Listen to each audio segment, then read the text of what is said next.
Today we will analyze the response of an RC circuit when the input is a triangular current waveform.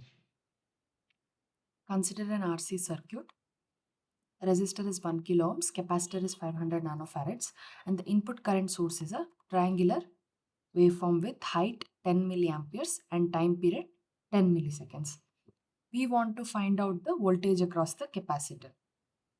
Now at 5 milliseconds, the input current is available and can be calculated using the equation IC of t is equal to I2 minus I1 into t divided by T2 minus T1, which will result into 2 times of t, because I2 is 10 milliamperes minus 0 divided by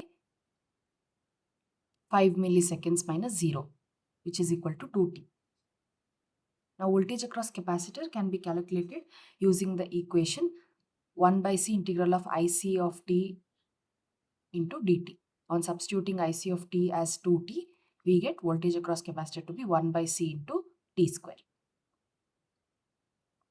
Now after 5 milliseconds, there is a falling slope. For the rising slope, the current can be calculated using the equation. For the falling slope, the equation changes and it is equal to I peak minus I peak divided by T peak into T real minus T start. T start here will be 5 milliseconds and T real, if we are calculating the voltage across capacitor 10 milliseconds, then T real will be 10 milliseconds. On substituting all of this, we get I of t is equal to 0.02 minus 2 times of t. Now on substituting this current here in the equation to calculate voltage across capacitor, we get the following equation plus Vc of 5 milliseconds. Vc of 5 milliseconds is the initial voltage that the capacitor has charged to during the interval 0 to 5 milliseconds. Since it is a triangular type of input current and the time period is 10 milliseconds, within 10 milliseconds the input current keeps changing and can be calculated for rising slope and falling slope using the respective equation.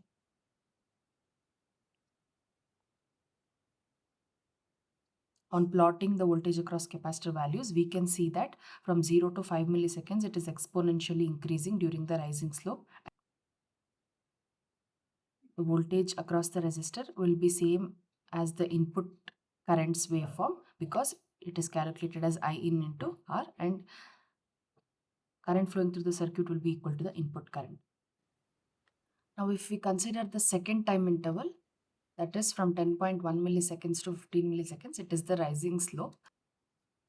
The current can be calculated using the following equation and the voltage across the capacitor is calculated using this equation here. T real minus T start here will be 10 milliseconds plus Vc of 10 milliseconds will be the initial voltage. Now for the falling slope again, the current can be calculated as follows. On substituting this here in the Vc equation, we get the voltage across the capacitor. Now to capture the precise charging and discharging profile of voltage across capacitor, the calculation is repeated in Excel with time intervals of 200 microseconds. Let's look at that. This is the input current that we are feeding, and the voltage across capacitor will be 0 when time is 0, and at 200 microseconds it can be calculated using 1 by c into t square by 2. And similarly, during the falling slope, the voltage across capacitor can be calculated using the equation derived previously. This is how the voltage across capacitor looks like. It is exponentially increasing from 0 to 5 milliseconds. Let's simulate this and check.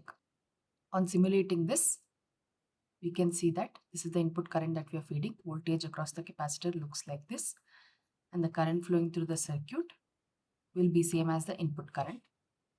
Here is the summary, and we can see how the input current has transformed the voltage across the capacitor. If the time constant of RC circuit is comparable to input's time period, then it will not resemble the behavior for triangular current input. Thank you for watching this video.